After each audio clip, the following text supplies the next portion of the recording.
Bismillahirrahmanirrahim. Assalamualaikum warahmatullahi wabarakatuh.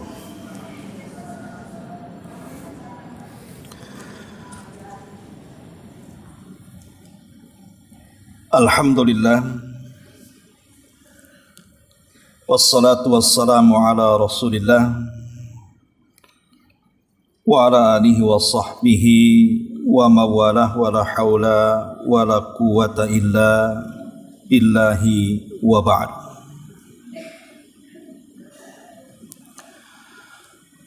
Alhamdulillah, segala puja dan puji hanya milik Allah Jalla fi'ula.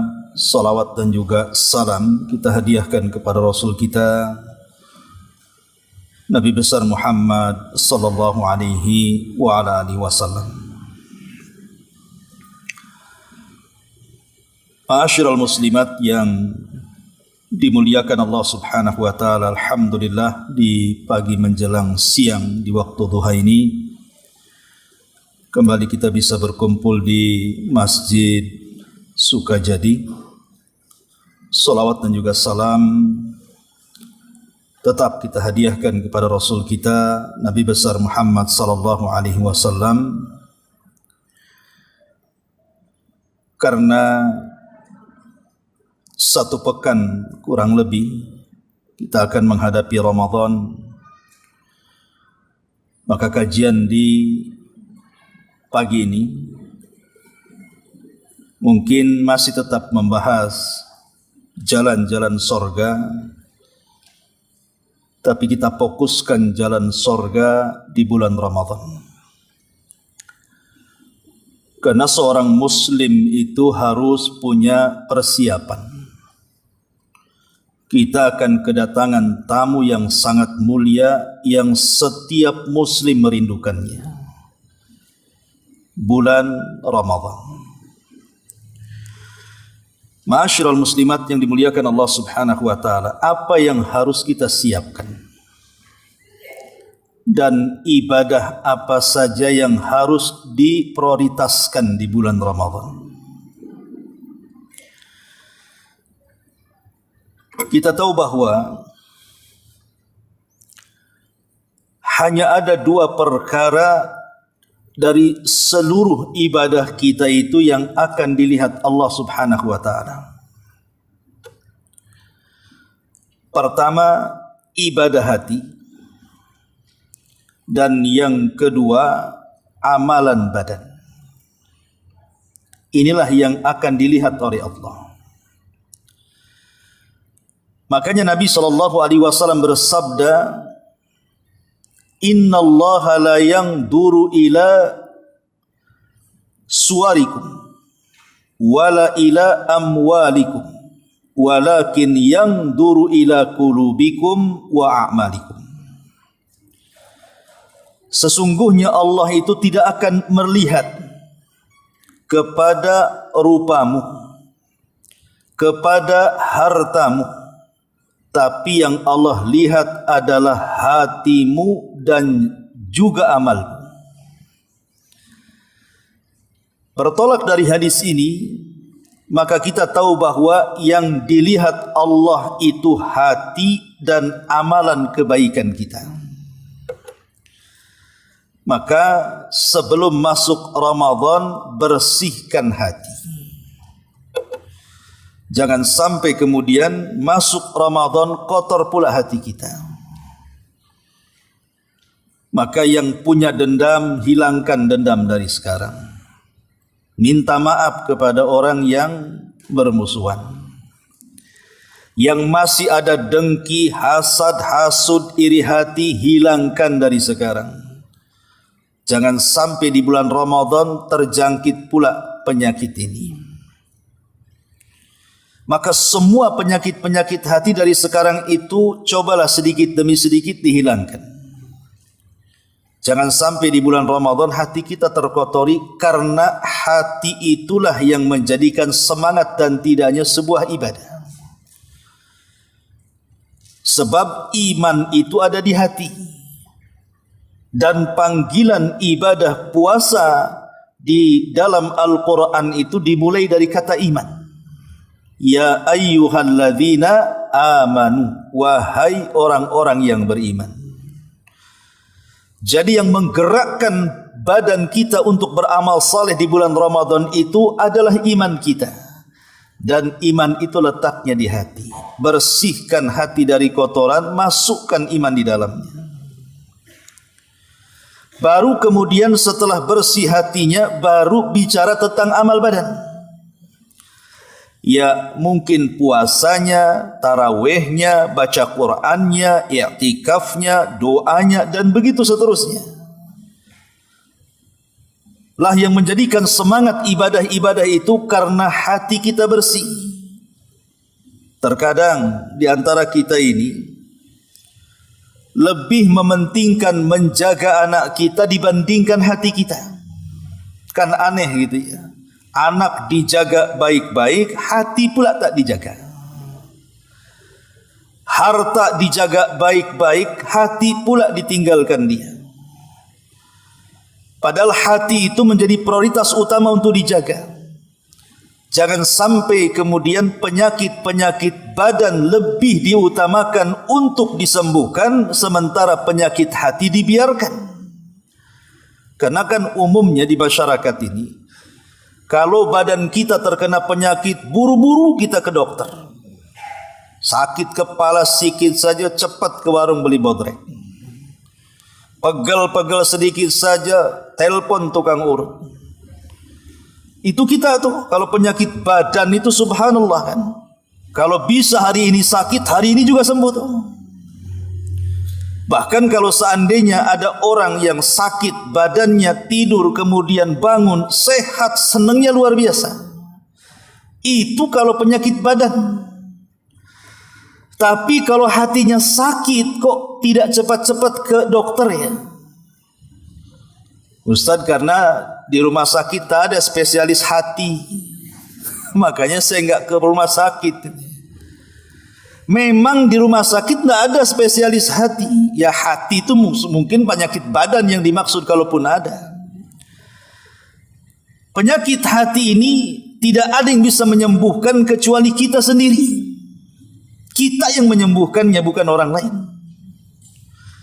Karena bahayanya penyakit hati dengan badan ini, penyakit hati jauh lebih bahaya dibandingkan penyakit badan.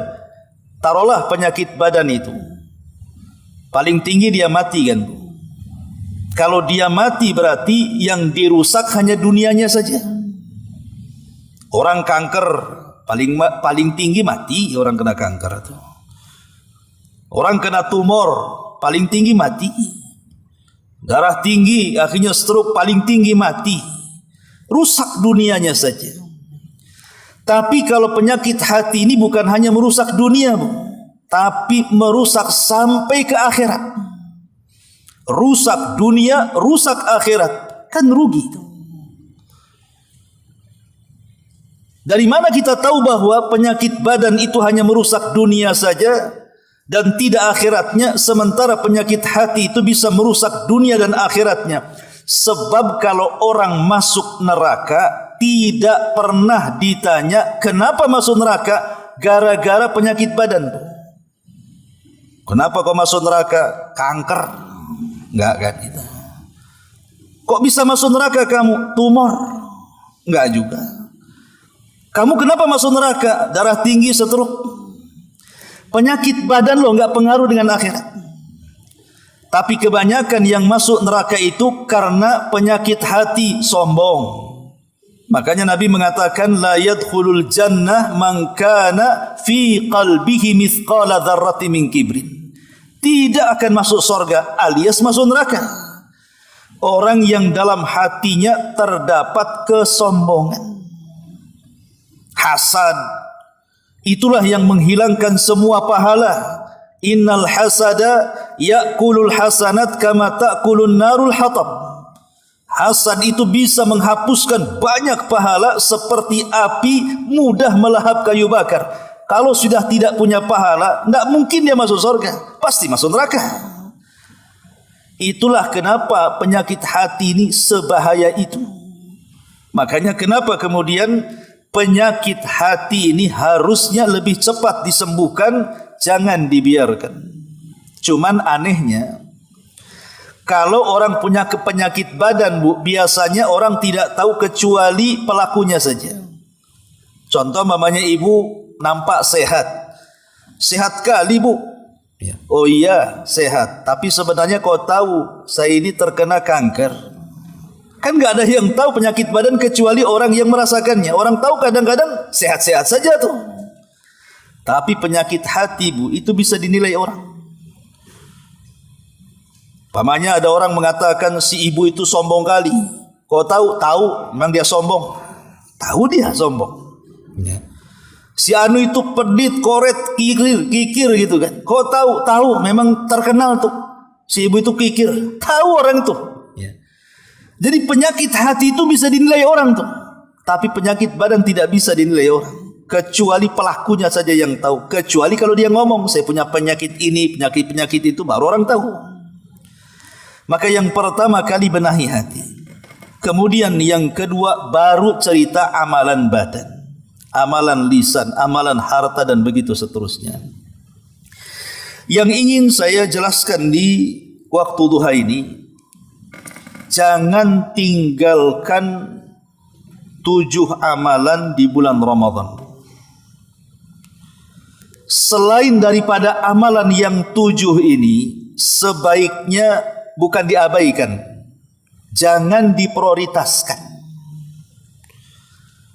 Cukup 7 ini saja. Kalau ibu bisa melaksanakan di bulan Ramadan 7 perkara ini, Bu, maka ibu telah membuat mesin pahala sebanyak-banyaknya. Dalam waktu singkat, ibu bisa memproduksi pahala sebanyak-banyaknya dengan 7 perkara ini. Karena begini, Bu, ya, Al-Hafidh Ibnu Rajab Al-Hambali, beliau mengatakan bahwa dalam satu tahun itu ada waktu-waktu, jikalau kita memanfaatkan waktu-waktu itu dengan baik, maka kita bisa memproduksi pahala dengan cepat di waktu yang singkat. Kan ada tempat-tempat mulia, ada waktu-waktu mulia. Dan itu karunia Allah Subhanahu wa taala dan nikmat serta rahmatnya supaya jangan sampai kita umat Islam itu masuk neraka. Kalau bisa masuk surga semuanya. Seperti mamanya Mekah, itu kan tempat mulia tuh. Orang yang solat di Mekah sama dengan 100.000 kali solat di masjid sini, maksudnya di Masjidil Haram. Maka ibadah yang paling afdol kalau ibu takdirkan berkunjung ke Mekah, jangan sibukkan dengan yang lain, solat saja. Perbanyak solat, duha, witir, tahajud, solat sunnah wudu, tahiyatul masjid, perbanyak itu saja. Ya, zikir bagus, baca Quran bagus, tetapi yang jelas-jelas pahalanya besar kalau kita sedang di Mekah itu cuma sholat. Maka ibadah-ibadah yang lain itu silahkan kerjakan, jangan diprioritaskan. Karena itu yang jelas itu pahalanya. Siapa yang sholat di Masjidil Haram sama dengan 100.000 kali di masjid-masjid yang lainnya. Ini contoh keutamaan tempat. Tapi kalau keutamaan waktu, salah satunya adalah Allah menganugerahkan kepada kita bulan Ramadan. Maka 1 bulan itu dalam setahun, Ramadan itu waktu-waktunya berharga. Jangan sampai sedikit pun diabaikan, maka akan rugi jadinya. Yang pertama, jaga solat 5 waktu. Yang pertama, jaga solat 5 waktu. Kenapa? Supaya tidak terputus hubungan kita dengan Allah. Orang yang meninggalkan solat 5 waktu, hakikatnya dia memutus hubungan dia dengan Allah Subhanahu wa taala. Kalau sudah putus, maka akan pengaruh ke ibadah-ibadah yang lainnya. Karena ada di bulan Ramadan itu solat kagak, puasa rajin. Kan ada tuh. Ya. Puasa bang, puasa. Puasa puasa. Subuh kemana? Subuh tidur katanya. Kan nggak bisa, ya kan?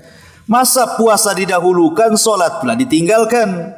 Sementara orang yang puasa dan meninggalkan sholat wajib, percuma puasanya. Kan yang menentukan pahala puasa itu kan sholatnya. Fa in saluhat salatuhu saluha sairu amalihi wa in fasadat salatuhu fasada sairu amalihi. Kalau baik solatnya maka dianggap baik semua amal selain daripada solat. Kalau buruk solatnya jangan harap amal yang lain dianggap baik karena buruk solatnya. Maka ini yang pertama, singkat-singkat saja. Jangan tinggalkan solat wajib kalau bisa tepat waktu. Karena itu amalan yang dicintai Allah Subhanahu wa taala. Yang kedua, puasa. Allah Subhanahu wa taala berfirman, "Ya ayyuhalladzina amanu kutiba alaikumusiyam kama kutiba alal ladzina min qablikum la'allakum tattaqun." Wahai orang-orang yang beriman, berpuasalah kalian sebagaimana puasa ini telah diwajibkan kepada umat sebelum kalian. Apa hikmah dari puasa? Agar kalian bertakwa.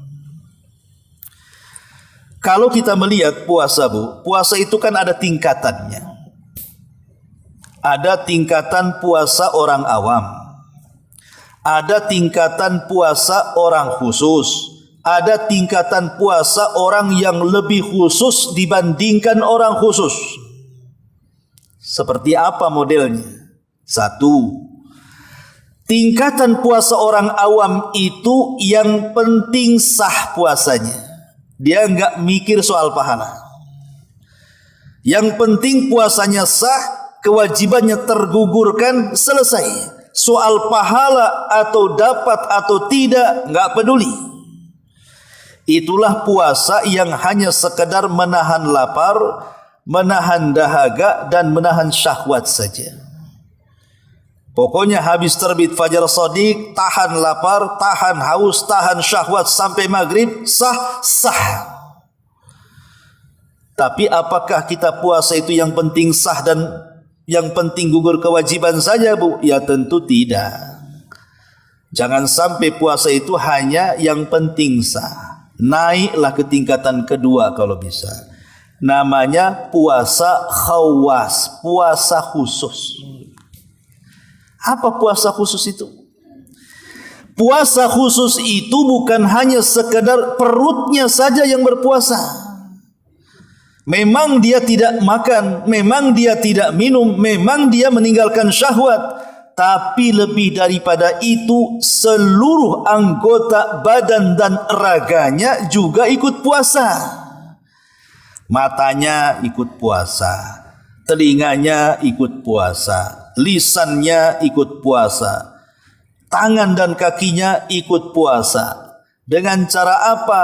Jangan memandang sepandang-pandangnya. Kalau haram jangan dipandang. Jangan mendengar sedengar-dengarnya. Kalau yang haram jangan didengar. Jangan bicara seomong-omongnya. Kalau seandainya bicara berdosa, jangan diomongkan. Jangan melangkah selangkah-langkahnya. Kalau melangkah ke tempat yang haram, stop. Ya.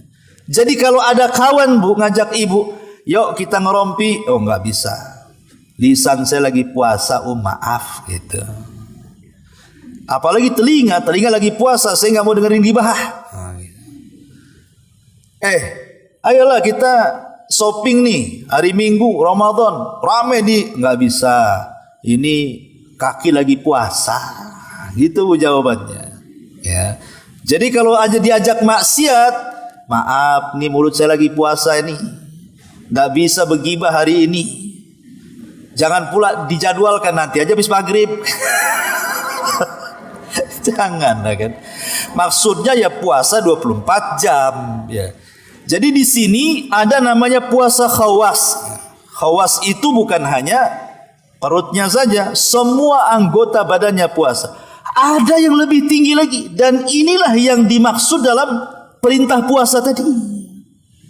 Di mana Allah Subhanahu wa taala ketika menjelaskan di ujung ayat la'allakum tattaqun, agar kalian bertakwa di sini, inilah maksudnya puasa Khawasul khawas, lebih khusus lagi daripada orang khusus tadi. Jadi bukan hanya puasa perutnya, dia memang menahan lapar, menahan dahaga, menahan syahwat, meningkat dia juga berpuasa badannya, lisannya berpuasa, telinganya berpuasa, matanya berpuasa, kaki tangannya berpuasa. Lebih daripada itu, hatinya juga ikut puasa. Hatinya itu ikut puasa. Seperti apa contohnya hati itu berpuasa? Contoh umpamanya, Bu, ini sudah jam 4 sore nih. Sementara makanan dengan berbagai macam warna sudah ada di meja. Jangan kepikiran nanti kalau buka saya makan kolak dulu lah, nanti rendang belakangan, nanti habis tarawih. Jangan terpikir makan, Bu, karena itu bisa merusak puasa hati namanya. Kita sedang berpuasa, fokus kepada Allah. Jangan kemudian teralihkan dengan dunia, dengan makanan dan begitu seterusnya. Lah kalau kita bisa nih menjaga 3 puasa ini, puasa perutnya, puasa badannya, puasa hatinya, itulah yang kata Allah la'allakum tattaqun, maka kita akan sampai kepada derajat tingkat takwa.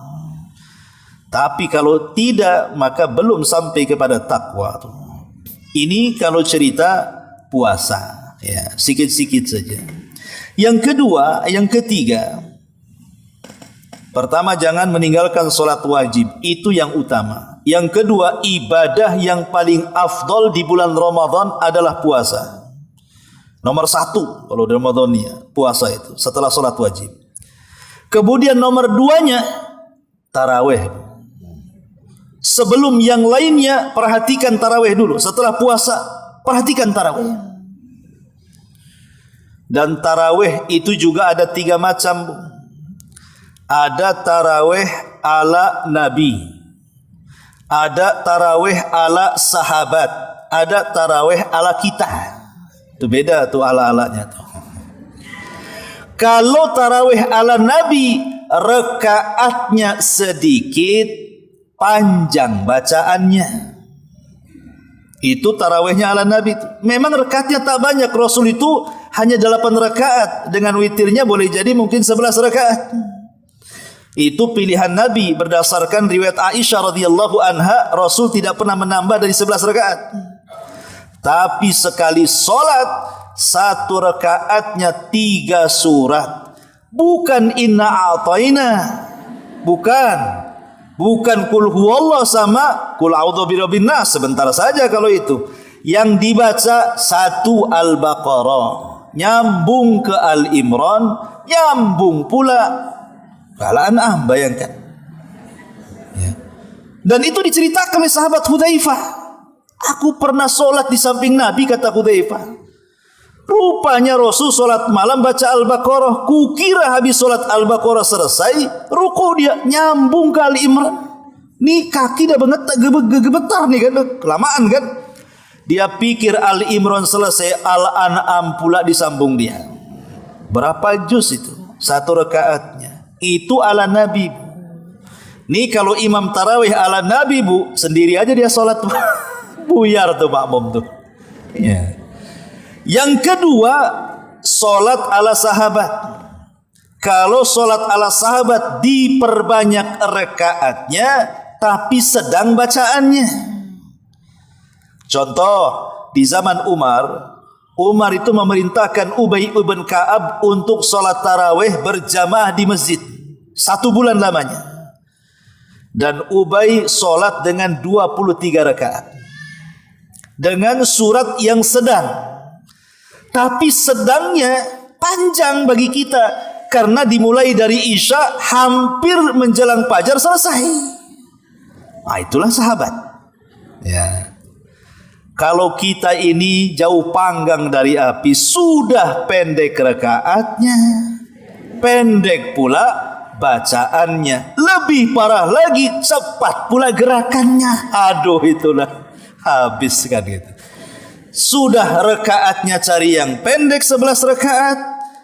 Setiap 1 rakaat kulhu dan inna a'tayna, dikebut pula tuh gerakannya. Rukunya cepat, sujudnya cepat.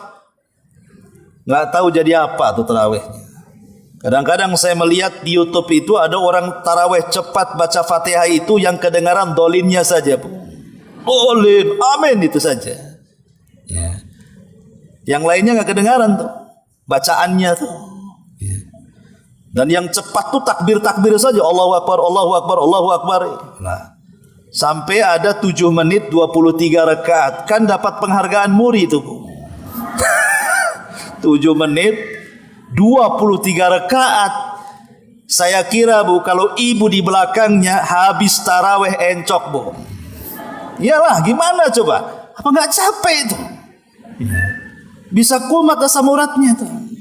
Jadi ini tarawehnya ala Nabi, ala sahabat, dan ala kita. Lah karena taraweh itu kan sifatnya sedang bermunajat, Bu. Namanya taraweh itu kan sholat. Dan sholat itu hakikat daripada munajat. Kita loh sedang berdialog dengan Allah. Masa kita mau cepat-cepat berjumpa dengan Allah, ini gimana? Kalau berjumpa dengan debt collector, ya maunya cepat-cepat aja pergi kan, Bu, ya. Ini berjumpa dengan Allah, masa cepat-cepat?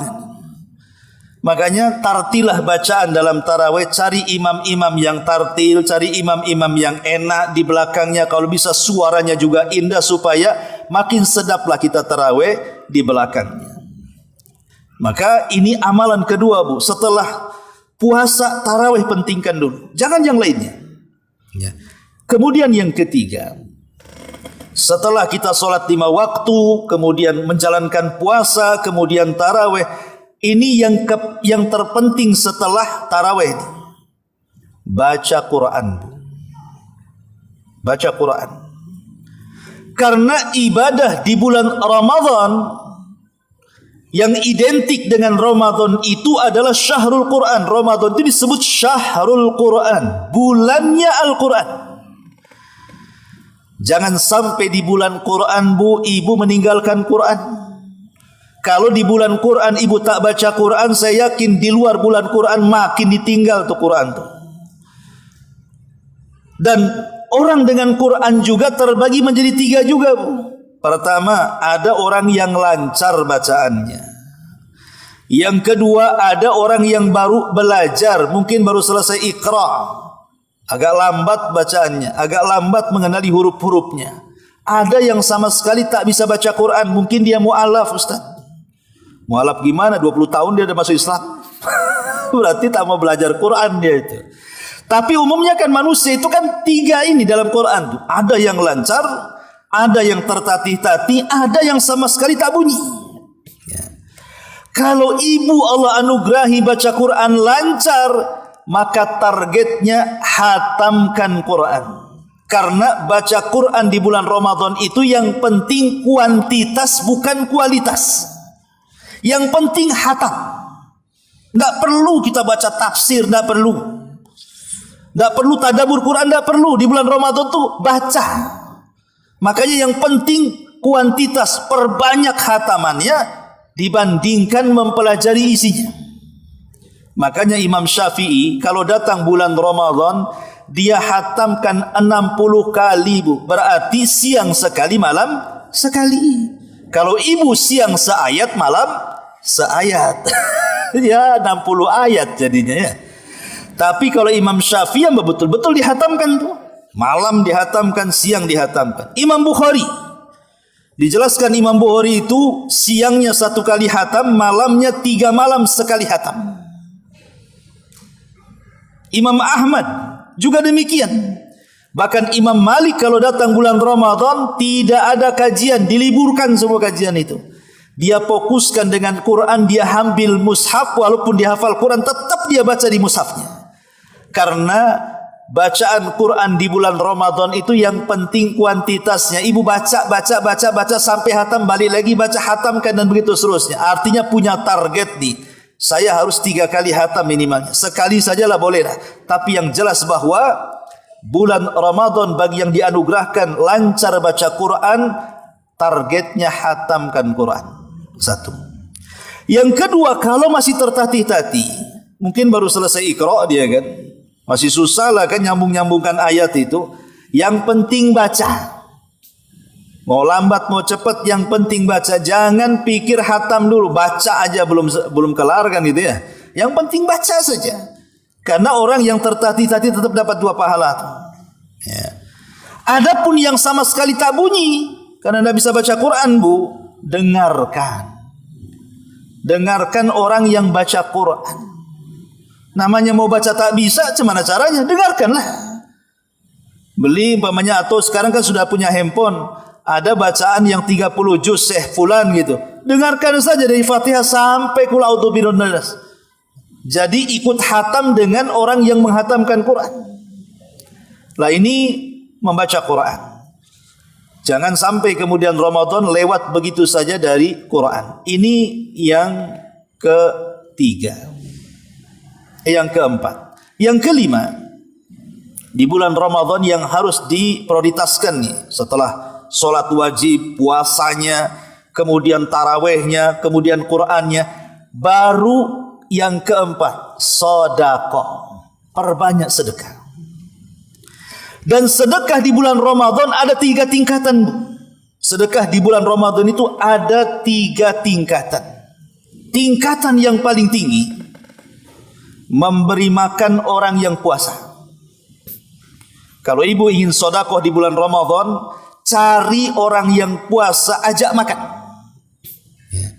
Kasih dia makan dari makanan yang kita kasih kepada dia. Kasih dia minum dari minuman yang kita berikan kepada dia. Itu seafdal-afdalnya sedekah, Bu. Ya, kalau ingin sedekah di bulan Ramadan, kasih makan orang yang puasa. Alhamdulillah. Sekarang kan di masjid-masjid kan menyediakan iftar itu untuk jamaah. Datang ke masjid. Ya. Syukur-syukur kalau seandainya ibu bisa memberi makan iftar itu yang disunahkan Nabi. Contoh punya kurma, kan itu kan disunahkan Nabi itu. Kalau tidak ada kurma ya minuman manis. Ya. Kalau bisa warnanya kayak pelangi, Bu, biar dilihat orang. Aqua gelas udah banyak kan itu ya. Itu apa itu kok kuning-kuning nampaknya enak kan itu. Nah, jadi buatlah makanan yang menjadikan orang itu perhatian. Jangan makanan biasa nanti nggak dimakan. Goreng bakwan udah banyak, ibu goreng bakwan juga kan itu. Jadi kalau bisa makanan-makanan yang dilirik orang puasa, yang lezat, yang enak, yang bergizi, ini sedekah pertama yang paling afdal di bulan Ramadan. Dan pahalanya lumayan besar. Man fattara sa'iman kana lahu ajru sha'im la yanqusu min ajrihi syai'un. Siapa yang ngasih makan orang yang berpuasa, maka dia telah mengambil pahalanya tanpa mengurangi pahala dia. Jadi kalau ibu ngasih makan orang yang berpuasa 10 orang, maka ibu seolah-olah puasa 10 hari. Kalau yang dikasih makan 30 orang, berarti seolah-olah ibu puasa Ramadan 30 hari. Karena enak tuh ngambil puasa, pahala puasa orang. Saya ada pengalaman, Bu, waktu saya masih kuliah di Yaman. Jadi kalau Ramadan itu kan memang tidak ada kajian di markas itu. Jadi biasanya kita ke ibu kota. 1 bulan itu Ramadan biasanya ke Son'a untuk perbaikan gizi lah gitu. Karena kalau di pondok itu asik roti kacang. Rotinya pun roti nggak enak kan itu. Lah kenapa kita sering ke kota itu? Karena asli orang Arab itu kalau Ramadan pun nampak dermawannya. Orang Arab tuh kalau dermawan jor-joran tuh. Jadi kalau habis sholat maghrib, itu orang-orang kaya itu sudah berderet di pintu masjid itu. Ditariknya tangan kita, yang ini narik ke sini, yang ini narik ke sini gitu. Kita tinggal milih saja, Bu. Karena kita sudah terbiasa beberapa tahun, jadi kita tahu mana orang kaya yang enak makanannya. Kalau ditolak, afan, sudah ada itu kan. Subhanallah. Jadi kalau sudah diajak ke rumahnya itu, karena waktu pertama kita belum tahu. Orang Arab ini kalau kasih makan, itu bisa 10 macam, Bu. Bukan sekali kayak kita begitu kan. Enggak, dia keluarkan satu-satu. Kalau kita kan langsung diderak di meja. Kadang-kadang kita tertipu dengan yang pertama, yang kedua, yang ketiga. Rupanya yang paling enak terakhir. Sementara kita kenyang. Aduh kapok ini. Harusnya kan sikit-sikit, nanti datang lagi makanan sedikit. Itu yang paling akhir, itu yang paling enak. Kambing rebus rupanya terakhir itu. Ya. Itulah contohnya bagaimana kedermawanan orang Arab, karena mereka tahu sedekah bagi orang yang ngasih makan orang puasa itu pahalanya besar. Itu nomor pertama, Bu ya. Kalau ingin sedekah di bulan Ramadan, cari orang yang iftar.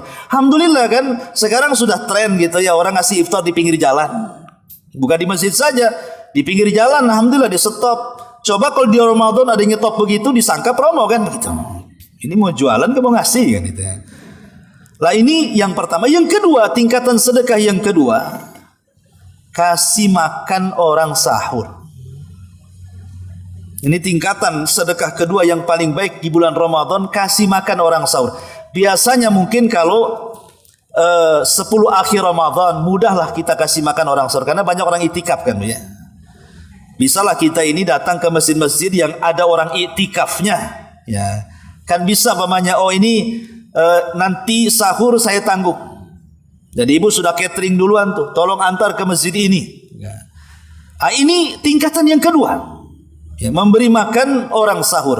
Lah tingkatan yang ketiga baru sedekah-sedekah yang lainnya. Entah kepada fakir miskin, entah untuk pembangunan pesantren, pembangunan masjid, entah kepada orang-orang yang membutuhkan. Itu nomor 3 tuh. Tapi prioritas utamanya 1 ngasih makan orang puasa, 2 ngasih makan orang sahur, lebihnya terserah ibu mau sedekah kemana.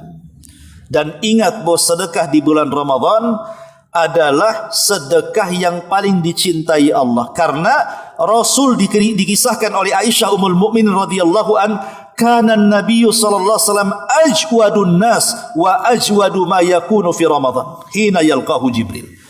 Jadi Rasul itu kata Aisyah manusia yang paling dermawan, terutama di bulan Ramadan, lebih-lebih kalau berjumpa dengan Jibril. Maka sedekah di bulan Ramadan ini peringkat keempat. Setelah peringkat kelima, setelah sholat wajib, puasa Ramadan, i'tikaf, tarawih, kemudian baca Quran, kemudian sedekah. Kemudian yang selanjutnya adalah i'tikaf. I'tikaf ini juga sunnah muakkadah, Bu. Makanya bukan khusus kepada laki-laki saja. Ibu pun boleh i'tikaf kalau masjidnya, pemain Sukajadi ini, Masjid Sukajadi menyediakan i'tikaf untuk wanita, disediakan ruangan khusus yang tidak bercampur laki-laki dan perempuan. Ini kesempatan. Terutama mungkin nih ibu-ibu yang suaminya sama-sama i'tikaf satu masjid. Ikut bareng ya. Suami di depan, kemudian ibu di belakang kan begitu. Tapi jangan sering komunikasi, itu pindah rumah namanya. Kan namanya mau ibadah, ya biarlah ibu sibuk dengan ibadahnya, si bapak juga jangan ibu ganggu. Biar dia sibuk dengan ibadahnya. Ini penting ya kan? Karena i'tikaf juga ketika Rasul meninggal, istri-istri Nabi itu meneruskan sampai meninggal. Rasul meninggal, semua istrinya i'tikaf sampai mereka meninggal dunia. Karena i'tikaf ini bukan hanya ibadah untuk laki-laki, untuk perempuan pun i'tikaf. Dan i'tikaf ini besar pahalanya. Kata Nabi SAW, sab'atun yudhilluhumullahu fi dhillihi yawma la dhilla illa dhilluh. Ada 7 kelompok yang akan mendapatkan naungan di hari yang tidak ada naungan kecuali naungan Allah. Salah satunya kata Rasul, warrajulu mu'allakun qalbuhu fil masajid. Seseorang yang hatinya terkait dengan masjid. Dan i'tikaf itu mengaitkan hati dengan masjid. Tidak bisa 10 hari, ya mungkin 5 hari. Tidak bisa 5 hari, ya 1 hari. Tidak bisa 1 hari, ya sejam 2 jam jadilah kan itu. Maksudnya kita ada niat betul-betul ingin datang ke masjid dalam rangka mendekatkan diri kepada Allah. Walaupun 1 jam dikatakan i'tikaf ya, tapi tentu lebih baik 10 hari karena itu sunnah Nabi. Ya, tapi kalau tidak bisa, ya ambil malamnya saja. Ya, kalau tidak bisa ambil siangnya saja, kan begitu. Nah, syukur-syukur bisa diambil malamnya. Karena kalau diambil malam 10 terakhir Ramadan kan ada Lailatul Qadar tuh. Sehingga kita bisa berjaga-jaga dan orang i'tikaf itu biasanya dapat Lailatul Qadar tuh. Kenapa? Karena gangguan hatinya sedikit. Makanya Abu Hurairah mengatakan, kami kalau bulan Ramadan lebih banyak tinggal di masjid. Kenapa? Nutahhiru qulubana, untuk membersihkan hati kami. Karena kalau sudah tinggal di masjid, umumnya rangsangan ibadahnya kuat dibandingkan di luar masjid. Kalau di masjid kan malu, mau nengok YouTube kencang-kencang, ada orang sebelahnya, bisa diusir kan gitu ya. Tapi kalau di rumah kan ibu senang-senang aja di situ. Mau tidur sepuasnya, mau nonton sepuasnya. Kalau di masjid kan adalah rasa malu kita. Makanya i'tikaf itu juga penting. Dan yang terakhir, ya, berdoa. Doa ini penting di bulan Ramadan. Apa yang ibu minta? Ramadan itu ada 3 perkara yang Allah anugerahkan. Pertama rahmat, yang kedua maghfirah, yang ketiga itqun minan nar. Minta rahmat, minta ampunan, minta dibebaskan dari api neraka. Nih 3 nih. Minta setiap doa ini 3 perkara. Ya Allah rahmati aku. Ya Allah ampuni aku. Ya Allah bebaskan aku dari neraka. Karena kalau kita melihat ayat tentang mustajab doa, itu kan terapit di antara ayat-ayat Ramadan. Kan ayat tentang doa itu ada di ayat kalau tidak salah 187 surah Al-Baqarah. Al-Baqarah ayat 187. Mungkin kalau salah bisa dicek. Nabi SAW mengatakan, Allah Subhanahu wa taala berfirman, "Wa idza sa'alaka ibadi anni fa inni qarib. Ujibu da'watad da'i idza da'an falyastajibuli wal yu'minu bi la'allahum yarshudun." Apabila hamba-hambaku bertanya kepadaku, maka katakan, wahai Muhammad, aku dekat dengan hambaku. Akulah yang mengabulkan setiap permintaan hambaku. Ayat ini ada asbab nuzulnya. Jadi ada sahabat datang kepada Rasul, bertanya soal apakah Allah itu dekat, apakah Allah itu jauh. Sehingga sahabat ini mengatakan, idza kana qariban fanunaji, wa idza kana ba'idan fanunadi. Rasul, kalau memang Tuhan itu dekat, kami bisa bisik-bisik dengan dia. Tapi kalau Tuhan kami jauh, kita teriak-teriak untuk meminta. Maka Rasul tidak bisa jawab. Turun ayat ini. Katakan ya Muhammad, kalau hambaku bertanya soal aku dekat. Maknanya kalau Allah dekat tak perlu teriak-teriak. Ibu beli speaker portable, berdoa kan gitu ya, keras-keras, tidak perlu. Allah dekat, tidak perlu pakai mic portable, nggak perlu. Lah ayat 187 Al-Baqarah ini, kalau kita perhatikan Bu, ini terapit dengan ayat-ayat Ramadan. Dari mulai 185, 186, 187 yang menceritakan tentang doa. Kemudian 188 dan seterusnya, itu semua cerita Ramadan tuh. Coba saja lihat Quran itu. Dari mulai syahrul Ramadan alladzi unzila fihi al-Quran 185 kan begitu dan seterusnya. Nanti setelah ayat doa, ayat Ramadan lagi, uhillat lakum lailatas siyam, dihalalkan bagi kalian yang berpuasa di malam hari menggauli istri. Kenapa ayat pengabulan doa dihimpit dengan ayat-ayat yang bercerita Ramadan? Apa faedahnya gitu maksudnya? Faedahnya kata para ulama tafsir, bahwa Allah di bulan Ramadan itu jauh lebih dekat kepada kita dibandingkan di luar Ramadan. Dan orang yang berdoa di bulan Ramadan lebih dikabulkan dibandingkan berdoa di luar Ramadan. Karena Ramadan itu 24 jam baik siang atau malamnya disyariatkan ibadah. Siangnya dengan puasa, malamnya dengan qiyamul lail. Karena 24 jam ini kita ini mendekatkan diri kepada Allah. Dari situlah Allah makin dekat dengan kita dan pengabulan doa kita makin mudah lagi dikabulkan. Dan yang terpenting dari 24 jam setiap hari Ramadan adalah di 3 waktu. Pertama, saat berbuka. Ini harus diprioritaskan, ya. Doa saat berbuka prioritaskan. Ini yang pertama. Kenapa? Karena Rasul mengatakan salasu da'awatin mustajabah. Ada 3 waktu di bulan Ramadan, ada 3 orang yang kalau berdoa pasti mustajab. Salah satunya kata Rasul, da'watus shaim inda fitrih. Doa orang yang berpuasa saat menjelang berbuka. 24 jam berdoa silahkan mustajab, tapi lebihkan dalam doa sebelum berbuka, Bu. Maka saya nasihatkan pada ibu, jangan disibukkan dengan dapur kalau sudah jam-jam segitu itu. Makanya masaknya dipercepat.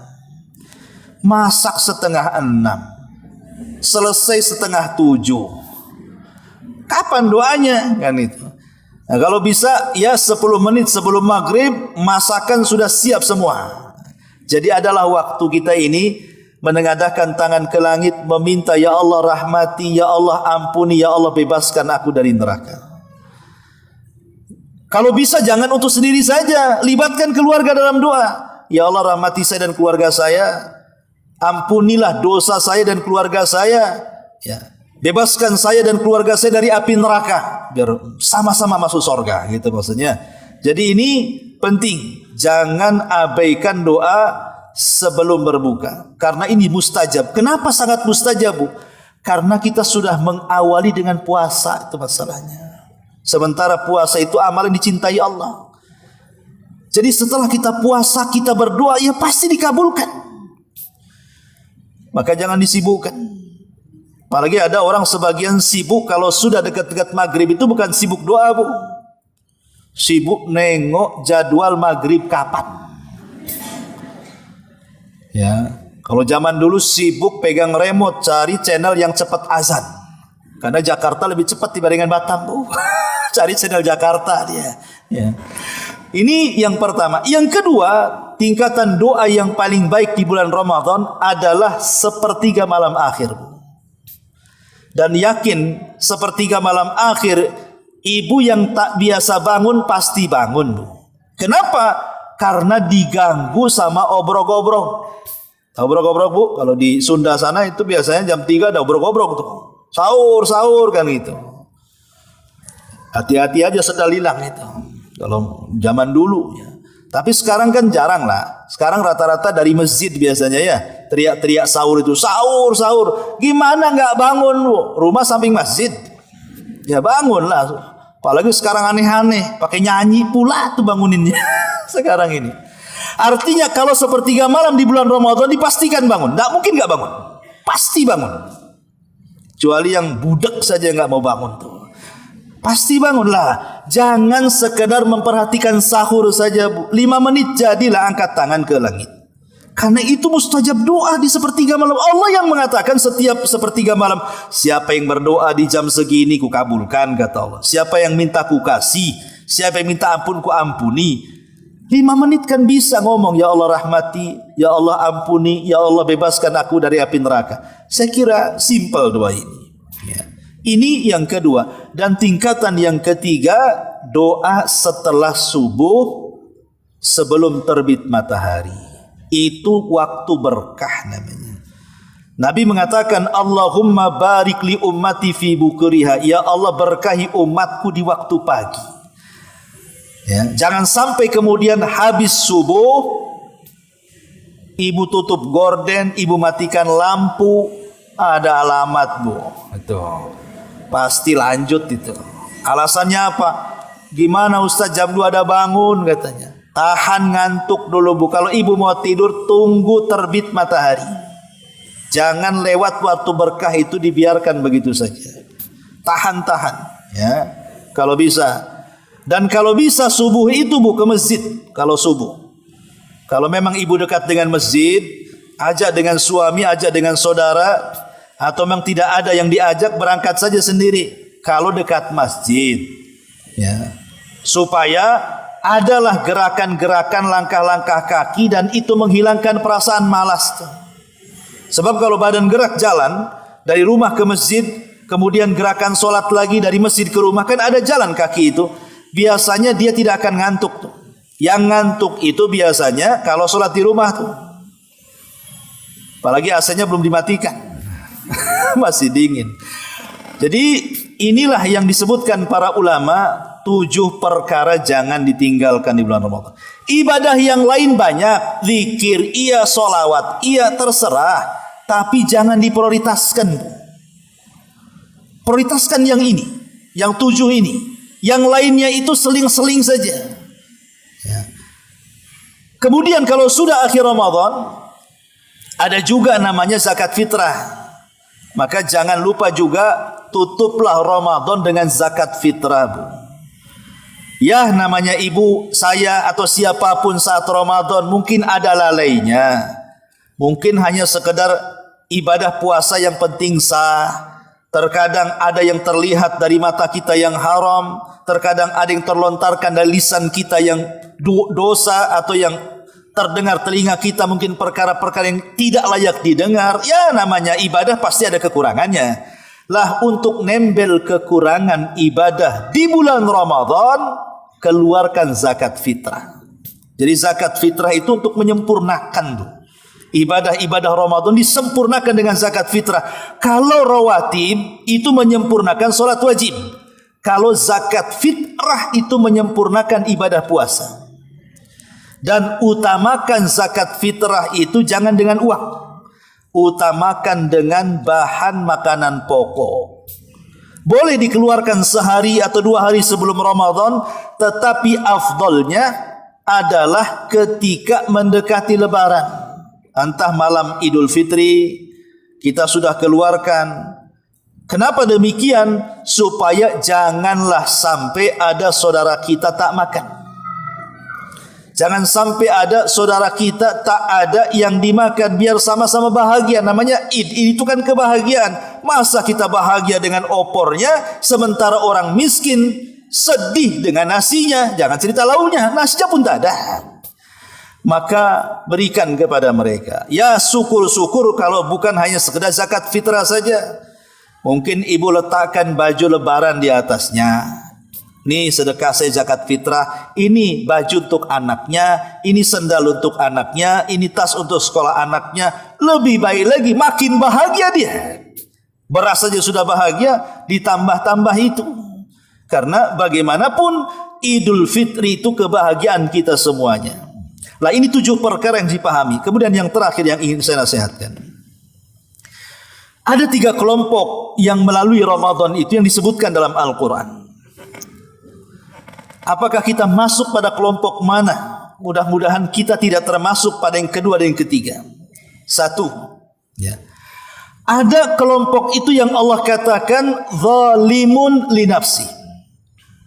Zalimun li nafsi. Orang yang zalim terhadap dirinya.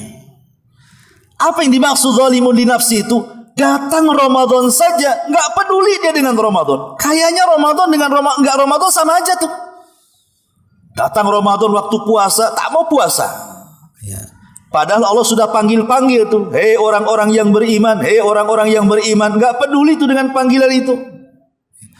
Lah, ini kan celaka orang kayak gini nih.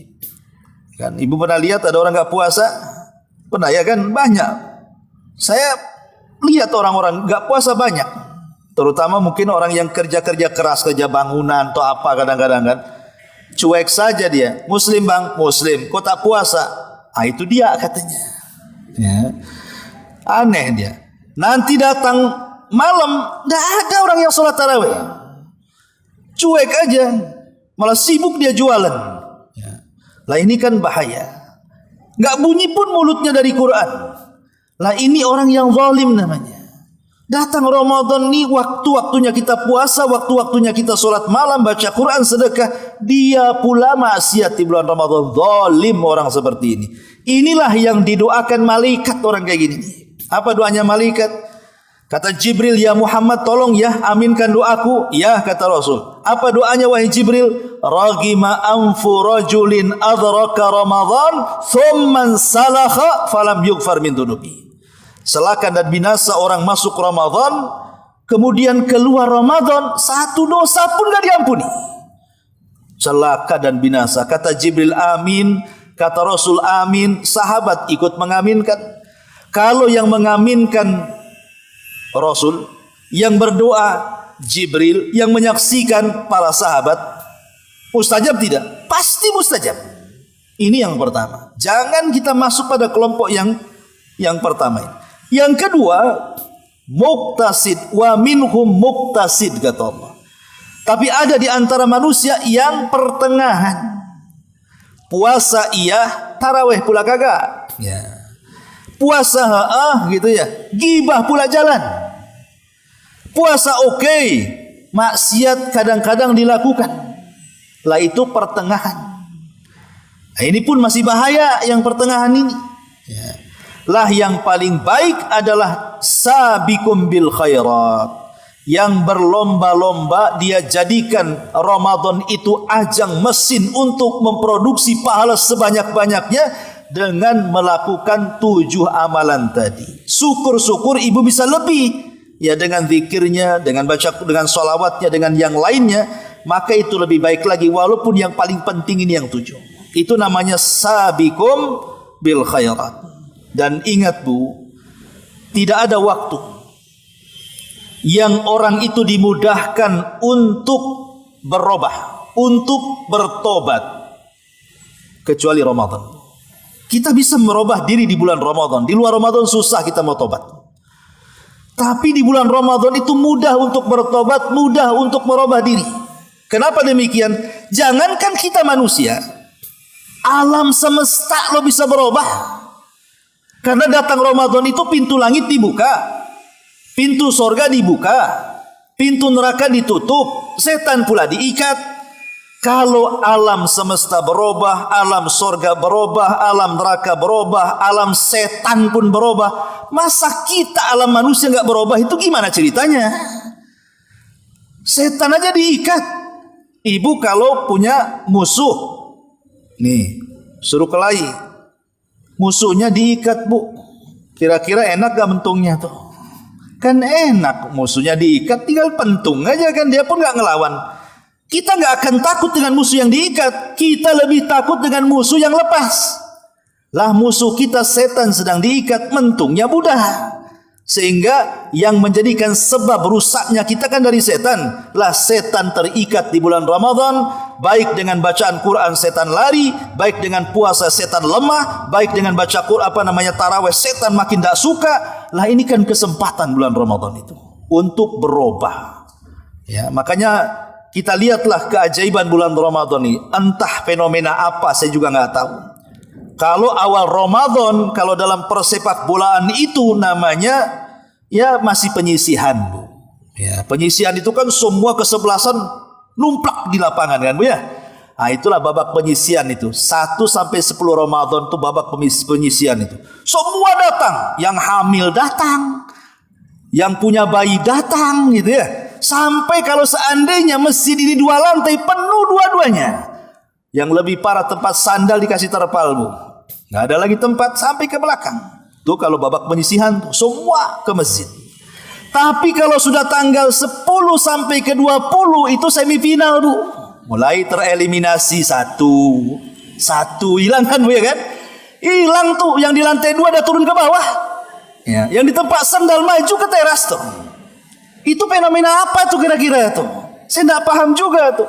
Ya. Yang biasa baca Quran kencang-kencang di masjid mulai sayup-sayup kedengarnya. Kok tinggal 2 orang nampaknya yang ngaji nih? Kan itu. Sandal pun yang rapi, yang enggak centang perenang saking banyaknya udah mulai rapi karena tak banyak kan. Dengan kata lain makin tambah kemajuan, makin maju gitu maksudnya. Mungkin ke depan kan itu. Itu kalau sudah semifinal Bu. Ini kalau sudah final, kan tak banyak lagi, cuman 2 saja kan gitu ya. Lah ini biasanya kalau sudah final itu tanggal 20 sampai tanggal 30 akhir Ramadan tuh. Udah final tuh Bu. Udah nggak ke masjid lagi, sibuk mau pulang kampung. Kan sibuk tuh. Ini mau boleh apa nih? Sibuk kemudian nyari-nyari toples kan itu ya. Sibuk nyari toples kan itu. Ini harus 20 toples nih satu meja ini. 1 kacang, 1 keripik, 1 ini. Sibuk coba. Tengok gorden pun tak segar kan itu. Ini harus diganti nih. Ya, tengok cat rumah juga tak bisa, harus pink nih warnanya nih. Kan gitu. Jadi sibuk Bu. Nih kalau 10 akhir Ramadan tuh otaknya itu ke lebaran tuh. Kan aneh yang seperti ini kan. Biasanya kan kalau para ulama salaf 10 akhir Ramadan itu biasanya lebih membludak di masjid. Kita lebih lari di masjid, mall pula yang rame. Nah ini fenomena saya tak paham ya. Boleh jadi mungkin karena kurangnya pengetahuan yang sampai kepada mereka. Ya, kita berhusnudon saja. Mungkin kalau mereka tahu keutamaan Ramadan, tidak akanlah seperti ini. Ya, mudah-mudahan Bu, Ramadan tahun ini, ya karena sepekan lagi, ya kita tidak tahu umur kita apakah sampai ke Ramadan atau tidak. Ya kita kan hanya berdoa mudah-mudahan kita sampai di bulan Ramadan. Makanya para ulama sering mengatakan Allahumma ballighna Ramadan. Ya Allah, sampaikan hidupku di bulan Ramadan. Ini yang bisa saya sampaikan. Kalau ada yang bertanya, silakan.